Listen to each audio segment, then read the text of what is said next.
So, 101 are disbanding. Now, I'm a fan, not a stan. I've been following all their title track promotions, and I know a couple of non-title track songs, and I love all of the members, and I watched Produce 101 Season 2, so I've just decided that I'm, educated enough to talk about 101. That's what this will be, me talking about 101. That's it. I just want to talk about them because I love them so much. Where to start, right? I guess I've decided on a few categories to get me going. We'll see what actually happens. First up, the bias. I guess I'm a basic bitch. Daniel is my bias. In my defense, he ended up as my ult, so point is I fucking love him. He's so fucking adorable. I sometimes literally scream when I see him, and he's so hot. I sometimes literally scream when I see him.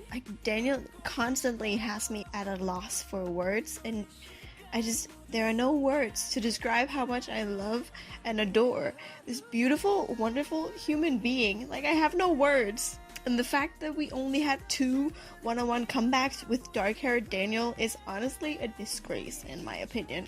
Don't get me wrong, I love blonde Daniel, but look at him with dark hair, I just fucking can't. Also, let's never talk about this, okay? So aside from Daniel, I have a deep, deep, deep love for Ujin. I find him to be so well-rounded. He's a fantastic rapper and an amazing dancer, and he's absolutely adorable, and he kills with his smile, and he's funny on variety shows. My dude here is awesome. He's just awesome. So before Produce 101 Season 2, I was mildly aware of Newest, but I didn't really know the members. Actually, fun fact, before Produce 101 Season 2 was announced, I always heard people saying, Stan Newest, they're so underrated, Stan Newest, and I thought they were a rookie group. I did not know they were out there as Sun Minions along with EXO, BAP, and B2B until it was announced.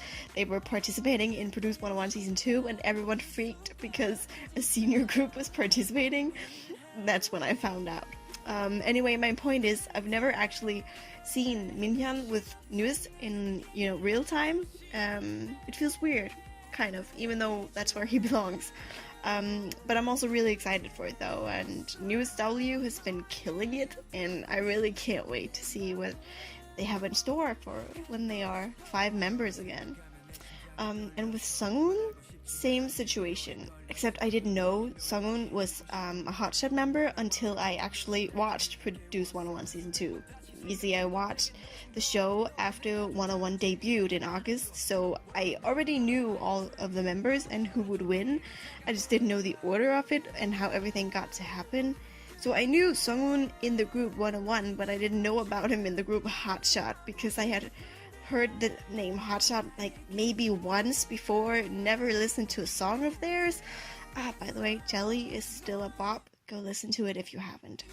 But now that Sungwoon is going back to Hotshot, it feels weird to me because I didn't even know Hotshot before Produce, and I didn't know the members until I watched Produce and the unit, and even then, I still don't know the name of the last guy because he never participated in any programs. Yeah, I know, it's scandalous. I love Sungwoon, but I don't follow Hotshot. I'm sorry.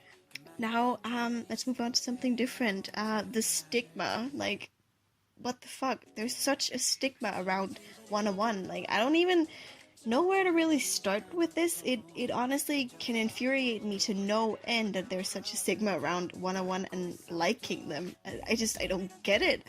The amount of people who have said they don't like 101 because they aren't good, I'm just what?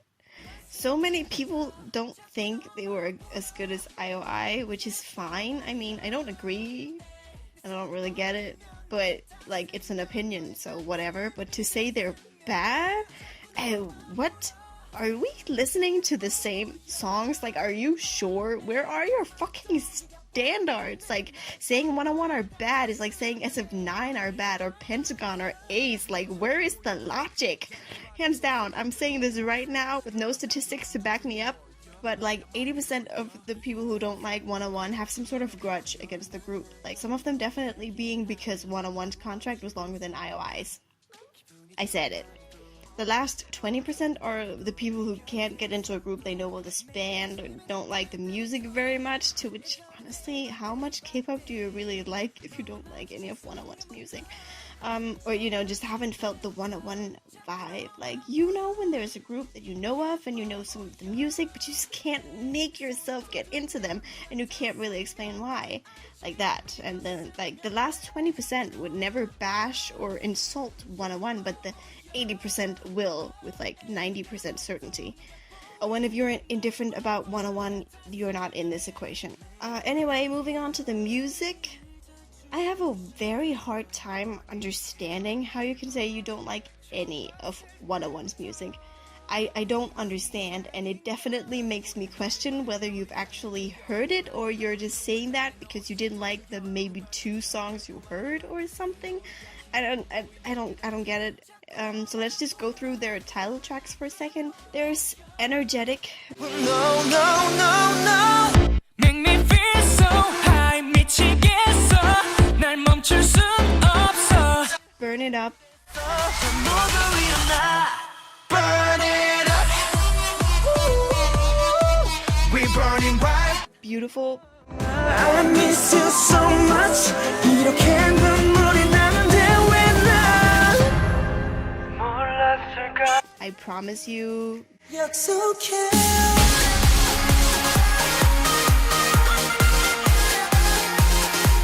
There's Boomerang. Wing, wing, wing, wing. Boomerang. Hey, 돌아버려. Light. You feel the same. 지금 push never turn. Spring Breeze. 우리 다시 만나. 봄바람이 지나가면.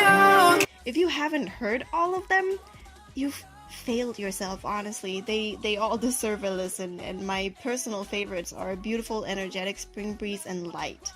These 4 get A+ ratings from me. Like, Burn It Up and Boomerang are similar in tone, Energetic and I Promise You are similar in tone, Beautiful and Spring Breeze are similar in tone, and Light is this masterpiece of a song that is a lot more desperate sounding than the other upbeat tracks, which is why I can't make myself categorize it along with the others. It deserves its own spot. I've also listened to the last album, Power of Destiny, and it's really good. Like, I haven't really listened to their albums, mostly just the title tracks, but Power of Destiny is super good, and I really recommend giving it a listen. Especially Deeper. It's so good. Yeah, so there's that. Predictions. I don't know much really about what's going to happen now. I guess I'll talk a little about my hopes. As we know, Jisung will be doing his military service, and it's super sad because he probably won't be doing a comeback after it, considering his age. Ladies and gents, the man turns 28 next year, 29 in Korean age. I hope Jaewon finds a good company and becomes a solo artist. He has all it takes to do that, and so I really just hope it happens. I'm hoping Gwanlin will go back to training for maybe like a year or so. He still has a bit of way to go to be at the level of most other idols. In the barely 2 years he's been in 101, he's already made so much improvement, so I'm sure he'll get there soon. I think he'll debut along with Sungwoo. I think that's his name. They will be either a duo or in a group coming out of Cube. I think Sungwoo will become an actor if Fantagio lets him. He really wants that, he's mentioned, so I think that's what he's gonna do. I think Daewoo and Woojin will debut in a group together, as they're both from Brand New Music, probably with some other trainees. I could see Jinyoung being a part of a new group as well, and Jihoon also in another group at his company. Daniel is like the one I stumble just a little on. Like, considering his popularity, it's not an outrageous assumption to think he would go solo, but I don't think it will happen. He's a decent singer and rapper, but his greatest talent lies in dancing, so I think he fits better within a group instead of going solo. I'm also pretty sure MMO Entertainment has other trainees waiting to debut, so Daniel could possibly be in a group with them. Yeah. So things worth mentioning. Um, Twilight versus Wannabe. I don't know about anyone else, but I fuck with both of these songs. But there is a distinct difference between the two of them. Whoever came up with the choreography for Twilight can just leave. I understand it's a fan song as well as Wannabe, but Wannabe does everything right and Twilight doesn't. Mainly being that the choreo for Twilight is so cringe, it's hard to watch. Whoever came up with this move, I hate you. The reason why Wannabe does everything so well is because it's full of inside jokes and like the members actually have a lot of fun performing it, and there's such a clear understanding between the song and the fans and the members. Everything just kind of works together. The choreography is fun and cool, it's not cringe, and the lyrics are fun, and the inside jokes from Produce just makes it all better. It's just so obvious that they wanted a Wannabe 2.0, and that's what they tried to do with Twilight. But Twilight is not that, and it deserved better than to be the downgraded version of Wannabe. The tapes. So Beautiful Part 2 is the last song on the Power of Destiny album, which means it's 101's very last song ever, and it's absolutely perfect as the last song. As I was listening to the song for maybe the third time or so, I realized that the song ends with the clicking sound of stopping a tape. When I heard it again after that, I realized it started with the sound of putting a tape in a player and pressing play. I don't know about everyone else, but the tape noises suddenly made me recall all of the times I'd seen tapes in 101's music videos, which had never meant anything to me at the time, but I mean, in retrospect, that's a dumb thought, because obviously it has a meaning if it's in every video. I'm pretty sure there's a tape in every single video, save for Burn It Up, which, I mean, actually doesn't matter, because one, it's basically a performance video, and two, according to Wikipedia, it's not an official single, despite it having a music video, so it doesn't matter. Anyway, when I realized this, I started noticing things like in Energetic and Beautiful, Daniel has a tape, and you can tell it hasn't been played yet. Like, one side is bigger than the other, you know? And then in I Promise You, Jinyoung is pulling out the tape like a goddamn child. Like, I did that all the time when I was a kid. And then in Boomerang, Jinyoung has the tape again, and he's pulling out the tape again. And then in Light, Jinyoung has the tape again, but this time he's not pulling it out. He's just holding it, and we can see that it's been ruined on the inside. Like, anyone who did this as a kid will know that after pulling out the tape, it's such a hassle to try and make it go back in the right way, and Jinyoung obviously failed too. And then there's Spring Breeze, which is honestly where you can just start crying, you know, if not for obvious reasons, then just for this goddamn tape. In Spring Breeze, Sungwoo has the tape, and it's no longer ruined.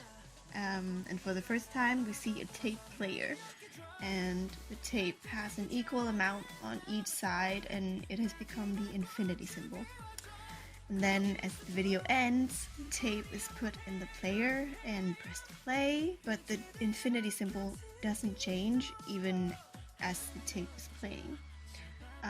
I don't know too much about what all this means, but I will say I think it's pretty obvious that the tape changing to an infinity symbol in the very last video is like comforting words to Wannables, you know, saying that this is forever and we'll always remember this and we'll always remember you. And I guess you could say the broken tape in Light showcases the struggles that they had to go through, maybe? Who knows? Someone can maybe come up with a better theory, but it was worth mentioning, because then it makes total sense that the last song on the album starts with pressing play on a tape player and ends with pressing stop. Like, what a perfect fucking analogy. Which leads me to Beautiful Part 2, which, as I mentioned, is the very last song from 101. Beautiful is my favorite comeback, and I always thought the lyrics for Beautiful were sad, but I, never actually looked it up. there were just a few lines that made me think so, like I miss you so much, I need you, and they're mentioning tears. So I decided to check up on it because I could tell that the lyrics in Beautiful Part 2 were different, and the vibe of the song was a little less sad and a little more happy, kind of. Like Beautiful has the vibe of almost sorrow and grief, and Beautiful Part 2 feels a lot more reminiscent. And it turns out that's right. I looked up the lyrics, and Beautiful is a song about missing someone and wanting them back in your life, and it's full of regret and heartache.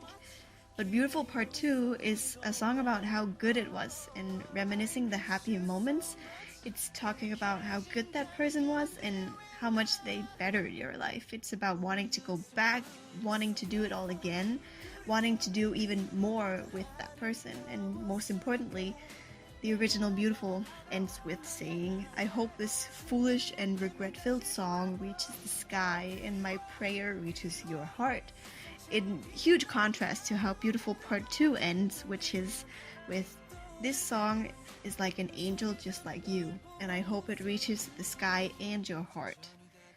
I could have cried when I saw that. Like, if I was a crier, I would have definitely cried when I saw that. And it just proves my point even further that Beautiful Part 2 is the perfect song to end both the album and their legacy on.